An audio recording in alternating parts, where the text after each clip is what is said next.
Well, good evening and welcome to Tucker Carlson tonight. WikiLeaks has struck again, and it's a big one. It's exposed a huge volume of CIA hacking secrets. You'd think this would be a massive news story, but the political establishment remains obsessed with chasing the ghosts of supposed Russian hacking and Obama-era wiretaps. We'll talk about this new development in just a minute. But first tonight, the Republican replacement for Obamacare could already be in trouble. Well, the American Health Care Act is one that supported President Trump. Some conservatives in the Congress have already called it Obamacare Light. Some are calling it Obamacare 2.0. Moderates are mad the bill will defund Planned Parenthood temporarily. And, of course, Democrats have no interest at all in gutting the former president's signature accomplishment. Who loves this bill? Does it have hope of becoming law? We're joined now by Republican Congressman Buddy Carter of Georgia. He supports the new bill. Congressman, thanks a lot for coming on. Thank you. So like a lot of people paying attention, I've been spending a lot of the day trying to figure out what this bill says, what the implications are. And some of it seems good, some of it I don't fully understand. But I keep thinking, it's been 7 years. Is this the best that Congress can produce after all those years of promising to replace Obamacare with something better? Well, first of all, let's keep in mind that this is the first step. There are other steps that we have to go through. This is what we're doing in reconciliation. This is what the first bucket looks like. We describe it as 3 buckets. We still got 2 buckets left before we have our final product. But this is a very important part of, especially of the repeal process. And let's face it, Tucker, we've got to do something. I mean, the Obamacare is imploding. This is something that responsible people and members of Congress, we understand that we've got to rescue health care, and that's what we're trying to do. I think most people agree with you, and that's why Republicans control both houses of both chambers, and that's why they control the majority of governorships and state legislatures and the White House, in part because they've told their voters, look, this is a disaster, Obamacare. It's never gotten majority support. We're going to give you something better. And so the question remains, why is it a multi-step process? Why does it seem so disorganized? Why wasn't it ready to go a month and a half ago? Well, it has been ready. If you remember, we rolled out our Better Way plan, and in that we gave the major ideas of what we wanted to do. We want to have more accessible, more affordable, patient-centered health care. Listen, I'm the only pharmacist currently serving in Congress. I was a health care professional in my professional life, and I know how personal health care is. I know how important it is to people, and it's important that we have competition and choices in health care. Right now, we don't have that with Obamacare. You know, just this weekend in Tennessee, we found out that we're going to have 16 counties don't have any choice whatsoever. We've got... And that's clearly bad. I mean, I don't think it answers the question after 7 years why it's not fully ready to go. But let's get to the specifics here. So the individual mandate is very unpopular. Polling has showed that consistently over all these years. This is Rand Paul, Senator Paul of Kentucky's assessment of your bill. He said it keeps the individual mandate but makes you pay insurance companies, not the government. So there's still a requirement to buy insurance in this, correct? Well, no, not at all. What we're doing, instead of penalizing people and taxing them for not having insurance, what we're going to do is we're going to reward them with a tax credit for having insurance. Now, I suspect what Senator Paul is talking about there is the refundable tax credits. And what that is intended to do is to make sure those people who don't necessarily benefit from a tax credit, that they can get the tax credit automatically and then buy insurance with it. That's what we intend for that to do. Okay, so there's no penalty at all. If I'm what used to be called a free rider and don't feel like getting insurance and continue to go to the emergency room for my health care, that's okay. There's no penalty at all for me. Well, there's not a penalty, but what we're going to do, again... There's no extra cost for me. Well, no, except that you don't have insurance. And you know, what we're trying to do, we're not trying to be punitive here. What we're trying to do is reward and to empower people. That's the key. Right. Of course, I get all that. But here's the central problem that Obamacare tried to tackle. I think it did a bad job, but it's still a problem, which is that the older segment of the population, which is also the richest, by the way, consumes the overwhelming majority of health care dollars. The youngest segment doesn't want to buy insurance because they perceive that they don't need it, and most of them actually don't. You need to get them, the healthy, to pay for the sick in order for it to work. Hence the individual mandate. This bill doesn't answer that problem at all? No, well, we don't, unlike Obamacare, we don't want to discriminate. We don't want to discriminate, and we're not going to.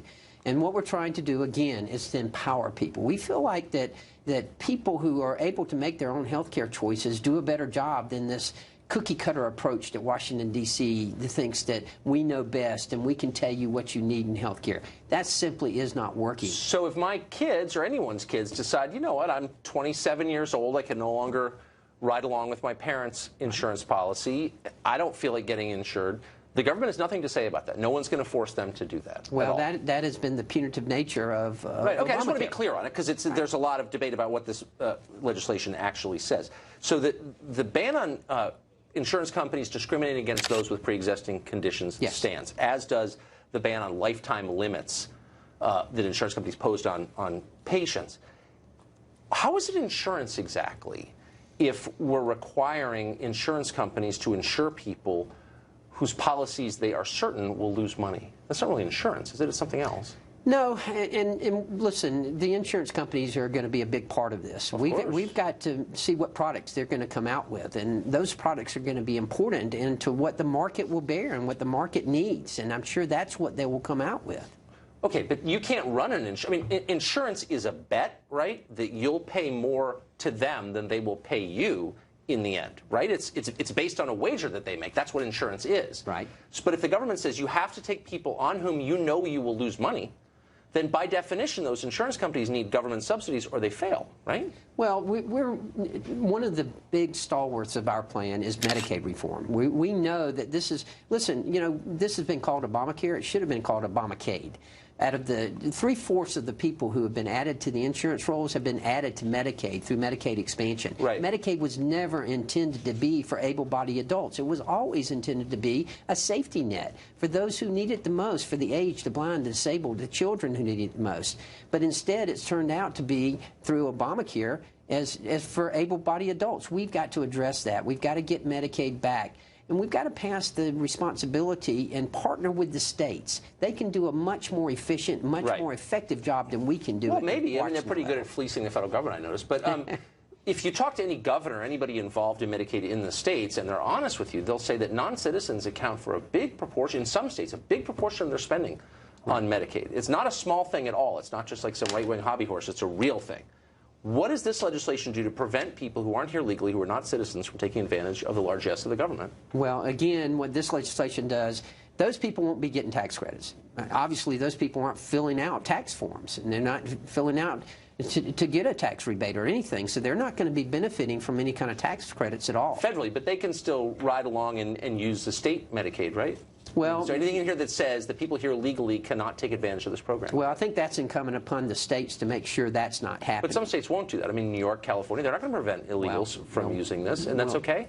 Well, no, it's not okay. Not in my mind, at least. Right, but does the legislation address it? I guess that's what I mean. Not that I'm aware of, but I do know that it does leave that up to the states to be monitored by the states. Obamacare taxes are still in here, and not all of them will be repealed. The bulk won't be repealed until 2018. Why is that? Right. Well, one of the things that we promised is a stable transition period. In order to have that stable transition period, we've got to make sure people, because everyone's concerned, and I get it. Listen, I had town hall meetings, and they expressed to me how concerned they were about it, and I get that and understand that health care is personal. But we promised we're not going to yank the rug out from underneath anyone. In order to do that, we've got to have a glide path, if you will. We've got to have a stable transition period. This didn't happen overnight. It's not going to change overnight. What does this cost? And how many people will lose their coverage as a result? Well, two things. First of all, we haven't gotten the cost estimates back yet from the CBO. But I mean, well, of course, it hasn't been scored officially. Right. But I mean, you're not going to release something like this to the public without giving us some sense of its costs. Of course. We feel like we can make it, especially over a period of time. We feel like we can bring down health care costs. We feel like by how much over what period? Well, that remains to be seen. But if we increase competition, if we increase choices, if we increase patient responsibility, then we will be able to bring. Wait, I mean, I don't want to be a jerk about it or press you too hard or anything, but I mean, this is the story of the day. This affects everybody in the country, 330 million. And so you got to give us some sense of what it's going to cost, where the money's going to come from, who's going to lose coverage. I mean, you're rolling it out today. What's the answer? Right. Well, the answer is that we're going to create a market that in healthcare that's going to be much more competitive. It's going to have more choices. It's going to be patient-centered.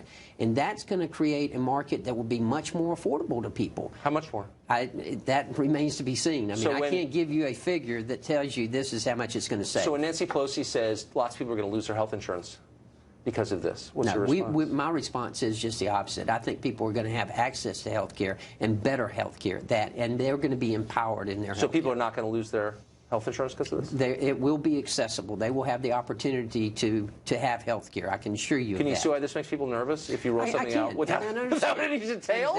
I mean, look, I'm not against it. I just want to know what the details are. I understand. But again, that's why we want to make sure we have a stable transition period. If you will note, when Tom Price became Secretary of Health and Human Services, the first thing he did when he got into office was to shore up the Affordable Care Act to make sure that it can last us through this transition period.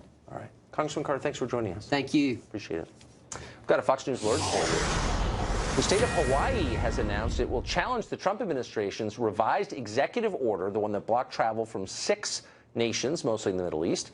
That lawsuit, which will be filed tomorrow, is the first of what may likely be many challenges to the new order, which is designed to better withstand legal scrutiny. We're going to keep you updated on this developing story as we get more details.